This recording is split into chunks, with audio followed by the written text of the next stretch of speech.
Hello, today this is Marcel Abbott and I'm here with the eSports manager, Aleksandar Jovanovic. How are you today? Yeah, I'm doing good, mate. Thanks for having me on today. How are you? And I'm doing good, yeah. So eSports, and the Giants have announced the eSports team. It's something new to everyone, really. Would you be all right to kind of, explain what it is to everyone? Yeah, sure. So esports on the whole, obviously. Do you want me to go into that, or do you want me to just stick to 2K strictly? Bit, or both, really, yeah. All right, broad overview. Sure. All right, so esports on the whole is sort of a relatively new concept, something which is coming. Well, it's became very popular in the past 10 years or so. It's sort of on the rise. So it's basically anything from a game such as Call of Duty, where you've got Yeah. obviously shooting, something aggressive, to something like football, so FIFA, anything like that. Basically, what it is you're just representing a club or organization, or with your mates, just playing, having fun, competing at different levels. And then obviously, when you get to the pro stage, that's when it gets a bit more serious. And realistically, it's just like a real thing. Obviously, maybe not on the same budgeting scale, but it's Yeah. essentially the same as a sport, I guess. But essentially, it's electronic. So hence the esports. Yeah. So obviously with in real life, basketball, etc., you have, training sessions. So how would that be incorporated? Would you have scheduled kind of training sessions for the squad, or how does it Yeah, work? with NBA 2K, it's quite an interesting game. You've got a lot of new things coming in every game.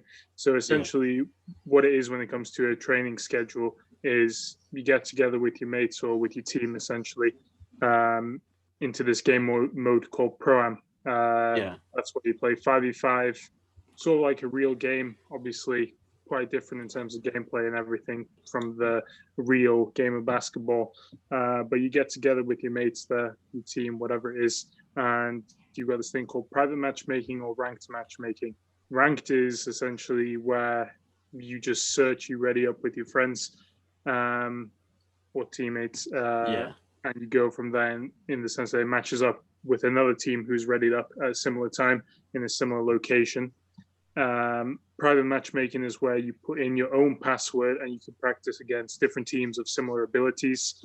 This is usually also how tournaments are run, Yeah. through this private matchmaking where you've got a set password. So there's no necessary training. It's more just playing with your teammates and then trying to get as good Yeah. as you can. Yeah. When you mentioned, obviously improving, but there's got to be some sort of, I guess, talent there. But from kind of the base, how much room for improvement is there? If you were to go pro as an esports player. Yeah, sure. With NBA 2K, I'll stick to that because I'm not too familiar Yeah. with the other games, such as Call of Duty, where I know there's a big skill gap there.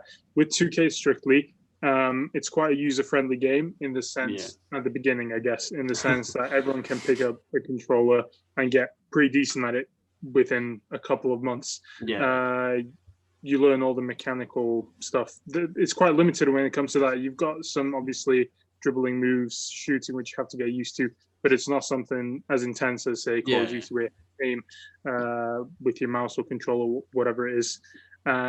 But when you get to the pro stage, obviously, you've got to get involved with game sense, game IQ. So obviously understanding the game, the gameplay, what the metas are, so what works, what doesn't work, and making sure you can adapt in game to different situations. It's not just about mechanical skill, because obviously you're at that point expected to know enough about the game and know how to play it at a certain level where you can compete against others. Yeah. Okay. Well, the Giants announced their roster, and I think there was six players on the esports Yeah, roster. So yeah. because it's a five starting, will we see kind of a rotation of minutes, between Yeah, the team? Yeah. yeah, definitely. So we went with 6 people because we thought that was an ideal number. Basically, there's no substitutions in game when it Yeah. comes to NBA 2K, but you've got a lot of options for changing up the lineup if you've got a sixth player, because there's an archetype system in 2K. where you make your own player how you want him, whether that's to be really good at shooting, defending, or whatever you really want. Yeah. So essentially, say someone's not available, or you're playing against a team who has really good offense, for example. This sixth person might have a really good defensive build, for Yeah. example. So you'd sub them in before the match, obviously, because when you're in game, that's locked in. But between series, depending on who you want to play against or who's available, you can essentially change it up with that. Yeah. Okay. Well, so how long has the esports, been in the works and, been talked about really with the Giants? Yeah. So, I mean, it's fairly new. In terms of the Giants, I reached out during the summer, so August time. Yeah. So I reached out around then to not just Giants, but just general. I was trying to see who was interested, whether it was an appetite. And then obviously recently we came together and we thought this was something that would be good. Liam, so the head of marketing, he helped me out with that. We had a sit down, so to speak, obviously with the COVID situation, it was a bit more challenging. But we had a sit down over Zoom and we just discussed our ideas, what my vision was, what his vision was, what the team's vision was. And I found out it was something that Giants were looking for a long time. So we sort of just came together and worked from there and saw what would be a good plan going forward. Okay, well, going forward, when will we see, the esports team in action, playing games?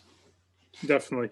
So it's pretty soon. So we're just finalizing some things. Some of the guys are just waiting on that PS5 to arrive.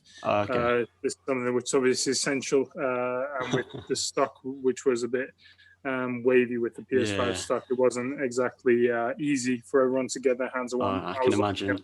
The one, but some of the teammates were less fortunate. So we're just waiting on the last guys, and then we've got some tournaments in mind which we're going to enter. So it's definitely coming soon. Okay, so in the BBL specifically, do you know of any other teams that are kind of interested in making their own esports team like the Manchester Giants have done?